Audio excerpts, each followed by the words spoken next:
The crack of dawn had not yet broken when everything changed. December 16th, 1944, 5:30 in the morning. The Ardennes forest stretched endlessly across Belgium and Luxembourg like a sleeping giant. This ancient woodland had earned a nickname among the troops, the Ghost Front. For months now, it served as a recovery zone. Battle-weary American divisions came here to heal their wounds. Green recruits got their first taste of European soil. Foxholes dotted the frozen ground. Inside them, American soldiers from the First Army huddled against the bitter cold. They dreamed of warm meals. They dreamed of home. Victory seemed inevitable now. Everyone knew the German war machine was finished, broken, spent, capable only of running away. But dreams can become nightmares in an instant. Hidden in the darkness across no man's land, another force waited. 200,000 German soldiers crouched in perfect silence. These were not ordinary troops, veterans of the brutal Eastern Front, elite paratroopers who had jumped into hell and survived, SS soldiers whose dedication bordered on fanaticism. They were coiled like a spring ready to explode. Adolf Hitler had one card left to play: Operation Watch on the Rhine. The codename masked the true audacity of the plan: smash through American lines, capture the vital port of Antwerp, split the Allied armies down the middle like an axe through wood. German commanders had filled their men with confidence. The enemy they faced was weak, soft. A mixed race of gangsters, according to Nazi propaganda. Americans lacked discipline. They relied too heavily on their wealth. They had no warrior spirit. The Germans were about to discover how wrong they were. Within hours, every assumption about American fighting ability would shatter, not from artillery barrages, not from tank assaults, but from the devastating firepower of a single weapon, a rifle that would change the very nature of modern warfare forever. By winter 1944, the Third Reich was trapped.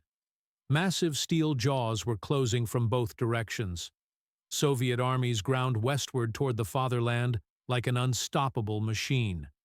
Allied forces pressed against the Siegfried Line after storming Normandy and liberating France. Any rational leader would have seen the end coming. But Hitler was far from rational. From his Wolf's Lair headquarters, he conceived one final desperate gamble.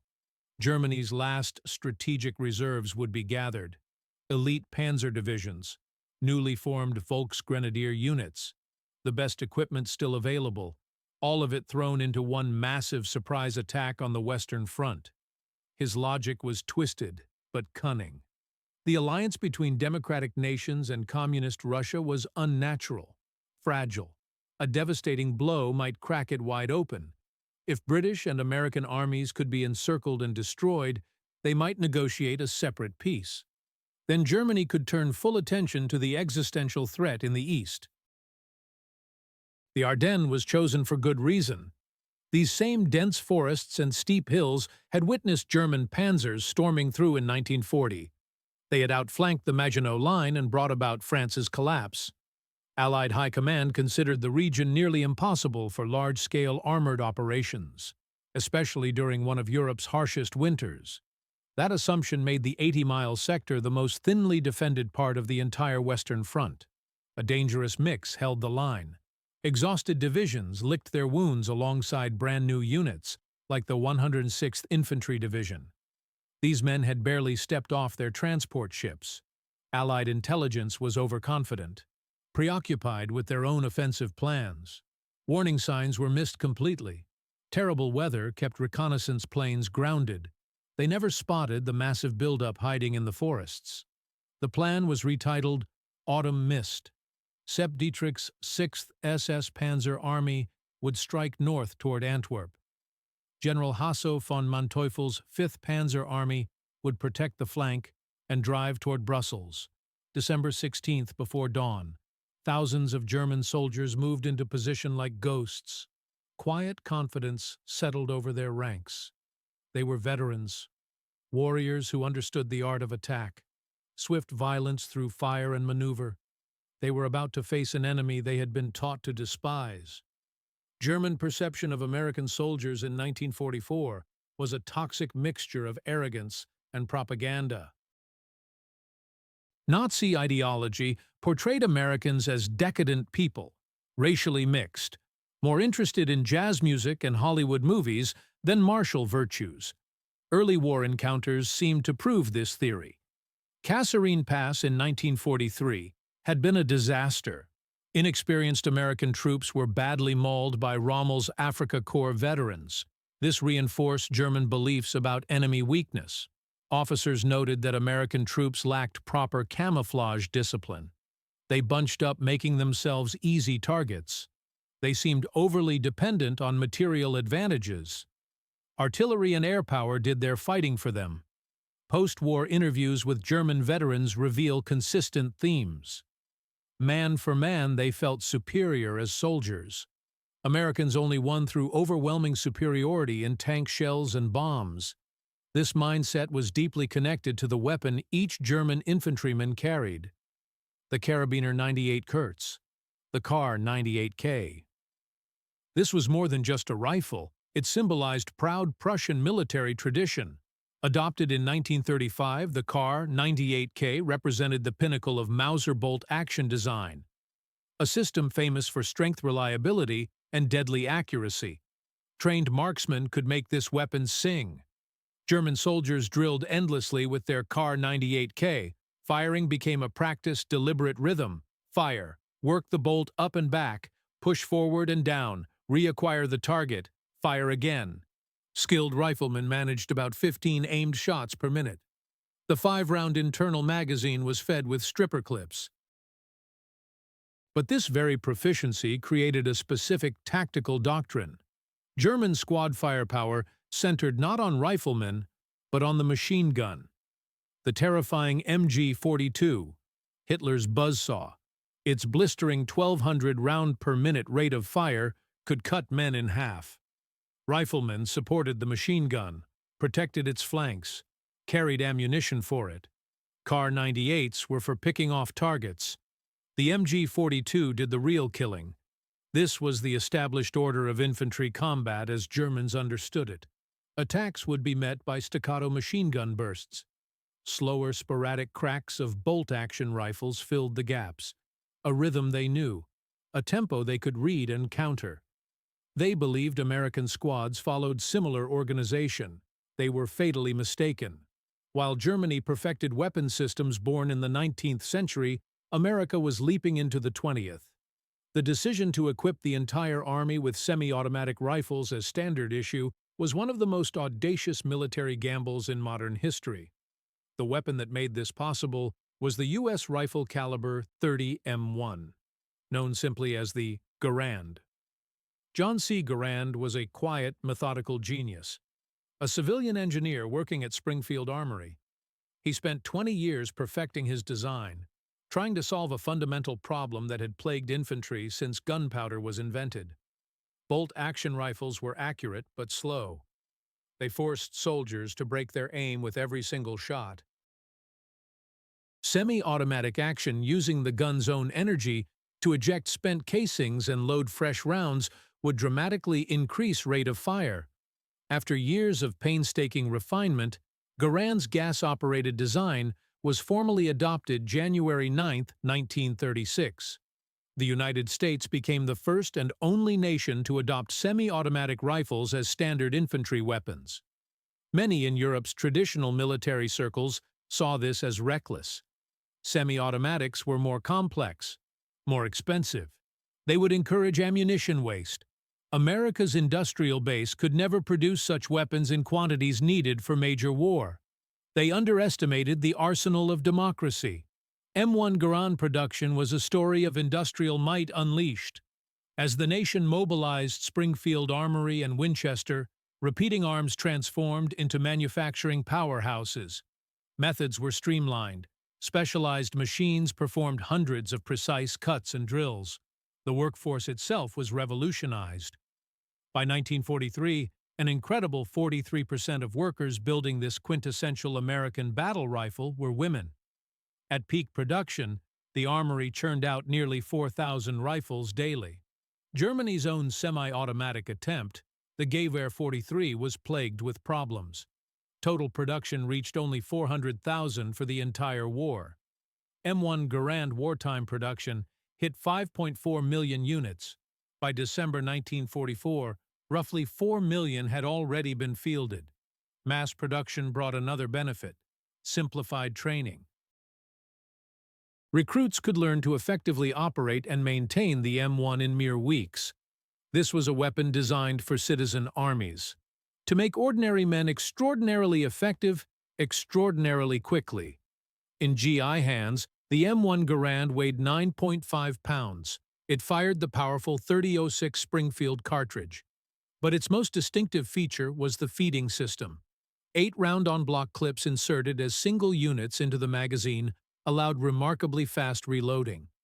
When the last round fired, the empty steel clip ejected automatically. It made a distinctive high-pitched ping, a sound that would become legendary across battlefields. This system gave American riflemen staggering advantages. While German counterparts methodically worked bolts for maybe 15 aimed shots per minute, a GI with his Garand could deliver 30 aimed shots per minute.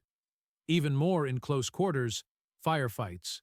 Semi-automatic action meant soldiers could fire, assess impact, and fire again almost instantly, without ever taking eyes off targets. Consider this at squad level.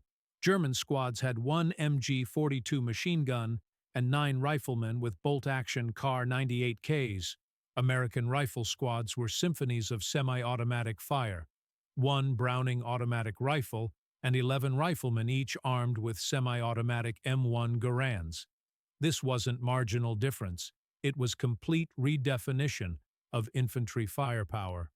German doctrine built around single points of heavy fire. American doctrine distributed high-volume, accurate, sustained fire across every single squad member. This allowed tactics Germans could barely comprehend. Marching fire, where entire squads advanced while laying down continuous suppressive fire. When Wehrmacht and SS veterans stepped into snowy darkness, December 16th, this was the wall of steel awaiting them. German assault at 5:30 hours was pure thunder. Thousands of artillery pieces and rockets opened fire on American lines. Terrifying barrages designed to create panic. In first hours, it worked perfectly. Surprise was total. Panzer divisions and Volksgrenadiers smashed through thin American defenses. Forward positions were overrun. Confused GIs reeled backward. Sheer shock created the bulge in Allied lines that gave the battle its name. Inexperienced units like the 106th Infantry Division were quickly surrounded. 2 entire regiments were forced to surrender, one of the worst U.S. Army defeats of the war. German spearheads raced forward, confidence soaring. Americans were breaking exactly as predicted. But then in small pockets of resistance along crucial crossroads and ridgelines, Germans began encountering something unexpected. A sound. Continuous, overwhelming rifle fire, unlike anything they had ever faced. Imagine German Panzer Grenadier squads advancing through snow.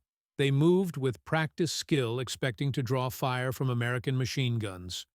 Their own MG-42s opened up. In the lull, as gunners changed belts, they prepared to rush forward. But the lull never came. Instead of isolated cracks from bolt-action rifles, they met sustained roaring volleys, not the cyclic rate of machine guns, but furious, unbroken fusillades of individual shots coming from everywhere. To Germans it was bewildering. It sounded as if every single American soldier carried a machine gun. German reports from the battle noted with astonishment that American rifle fire was continuous and as effective as machine guns, causing casualties at unanticipated rates. Eastern Front veterans swore they had never experienced such sheer volume of fire. Psychological impact was devastating. German tactics depended on finding lulls in enemy fire. With M1 Garands, there were no lulls. As soon as one GI fired his 8th round and his clip pinged out, the man beside him was still firing. Squads of 12 men could maintain nearly continuous streams of accurate .30-06 rounds, creating almost impenetrable walls of lead. Stunned German soldiers could only hug frozen earth as storms of fire ripped through trees, chewing up their cover. Their entire doctrine was being dismantled by democratic firepower of dozens semi-automatic rifles. Perfect example of M1 impact came in the northern sector along bleak, windswept high ground known as Elsenborn Ridge. This ridge was the critical northern shoulder of German attack. If Sepp Dietrich's 6th SS Panzer Army was to reach Antwerp, it had to break through here. Standing in their way were veterans of U.S. 2nd and 99th Infantry Divisions. For 10 days, Germany's most elite units, including 1st SS Panzer Division, threw themselves against American defenders. They were met with defense of almost unbelievable ferocity. Outnumbered and pounded by artillery, American GIs refused to break. The key to their defense was firepower. Artillery, interlocking machine gun fields, and resolute tactics were all critical. But what gave individual riflemen ability to hold ground was the M1 Garand. They dug in and used their rifles to slaughter attacking German infantry. Germans attacked often at night, expecting to overwhelm defenders in close combat. But they could rarely get close enough. GIs held fire until attackers were within few hundred yards, then unleashed storms of semi-automatic fire. Volume was so immense entire German attacks withered and broke. Elite SS men who had conquered France and fought across Russia were cut down in droves by what they later described as fire magic. M1 Garands allowed outnumbered American units to generate fire volume disproportionate to their size, effectively multiplying their strength and helping derail the entire northern axis of Hitler's offensive. Battle of the Bulge officially ended January 25, 1945. Hitler's last gamble had failed at catastrophic cost. Over 100,000 of his best remaining soldiers, 800 tanks, gone. Many factors led to Allied victory. Heroic defense of Bastogne. Weather clearing allowing air power to dominate. Sheer logistical might. But the role of infantry rifles was undeniable. M1 Garands had passed their most severe test. In aftermath, German commanders revealed grudging but universal respect for American firepower. They finally understood that the American way of war wasn't cowardice, but brutal, overwhelming efficiency. Americans hadn't avoided close combat because they were afraid. They avoided it because it was unnecessary. Why charge with bayonets when you can annihilate enemies from 200 yards? This sentiment was perfectly captured by one of America's most famously aggressive commanders. General George S. Patton, after seeing the rifle in action, famously called it the greatest battle implement ever devised. Garands gave individual riflemen levels of power and tactical flexibility previously unimaginable. They empowered small units to take initiative, to pin down flank, and destroy enemies with their own organic firepower. But M1 Garand legacy extended far beyond tactics. It symbolized the very system that created it. While German Kar 98K was product of traditional craft-based military systems, the M1 was product of democratic industrial society.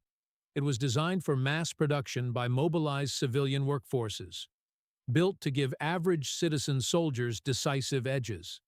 It was triumph of innovation, logistics, and philosophy that believed in empowering individuals. German high command was right about one thing. American military did rely on material wealth, but they failed to understand what that truly meant. It wasn't just about having more tanks and planes. It was about innovation philosophy that could conceive, build, and field revolutionary weapons like M1 Garands by the millions. On that cold December morning, two armies and two philosophies collided head-on. One was rooted in tradition and belief in innate warrior superiority. The other was built on industrial power pragmatism and belief that technology could make any soldier superior. The sound that echoed through Ardennes forests was telling. That steady, unrelenting rhythm of semi-automatic fire. It was the sound of the future arriving, the sound of Third Reich's final doom approaching through the trees. When those first volleys erupted in the pre-dawn darkness, they announced more than just another battle.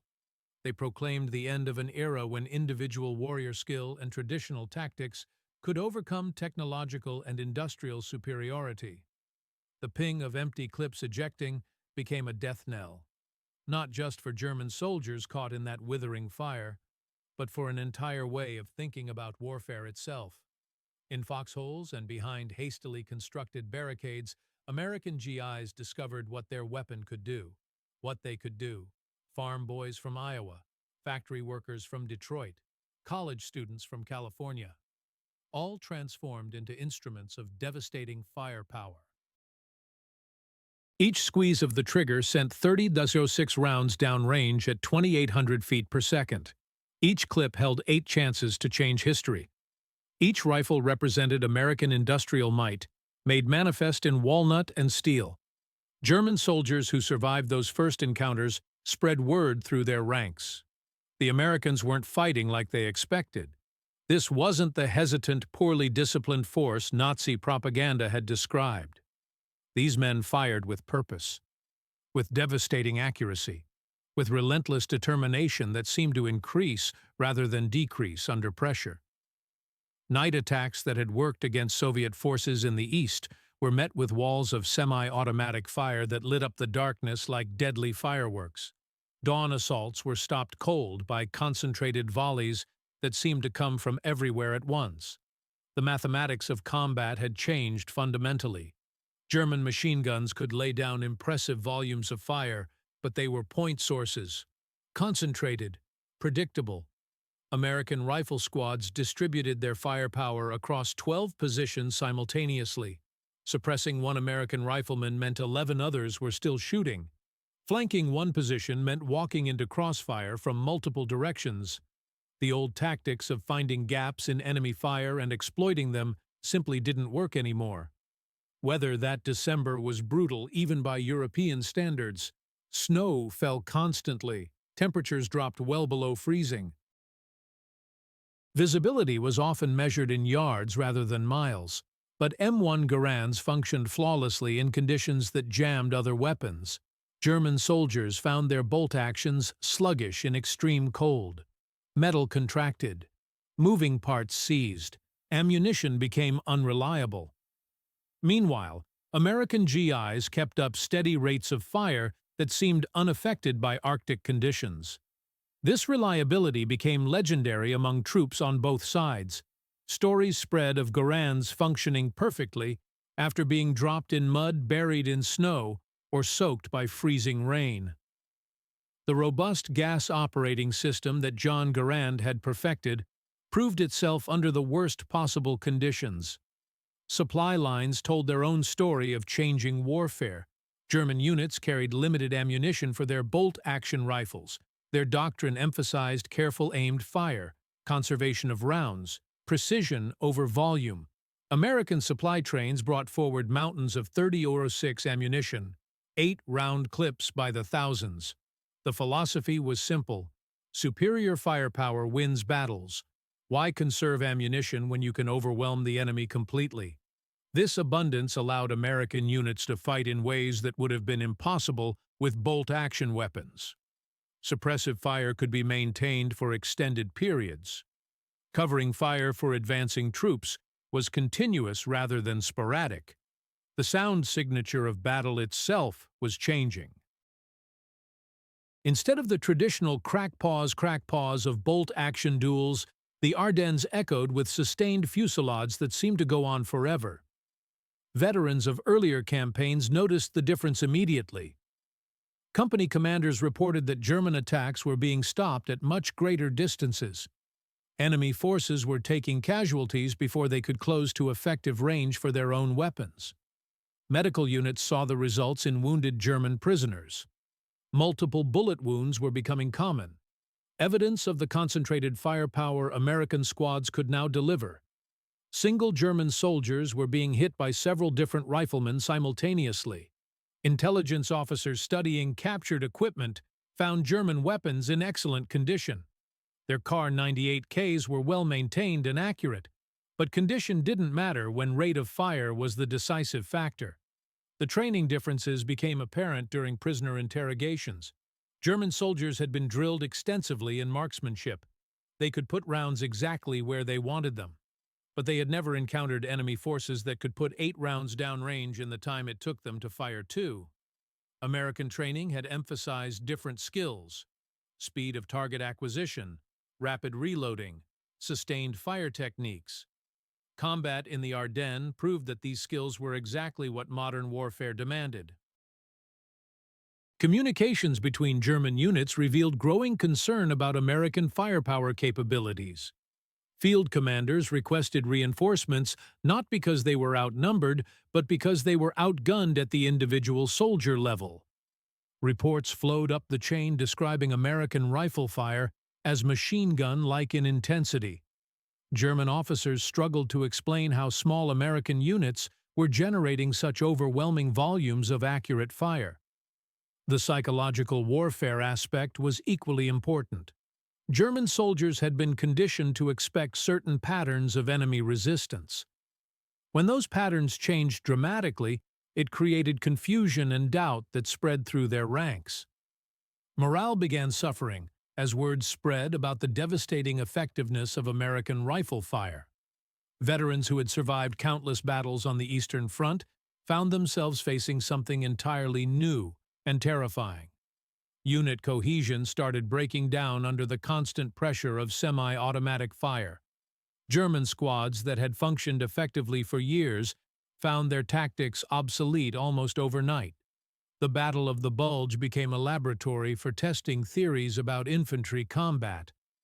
German confidence in traditional methods was being systematically destroyed by American innovation and industrial capacity.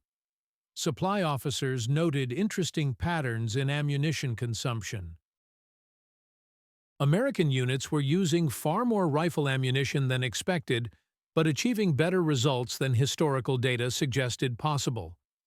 German units were conserving ammunition as trained, but finding themselves unable to generate sufficient fire superiority to advance or even maintain positions effectively. The economic implications were staggering.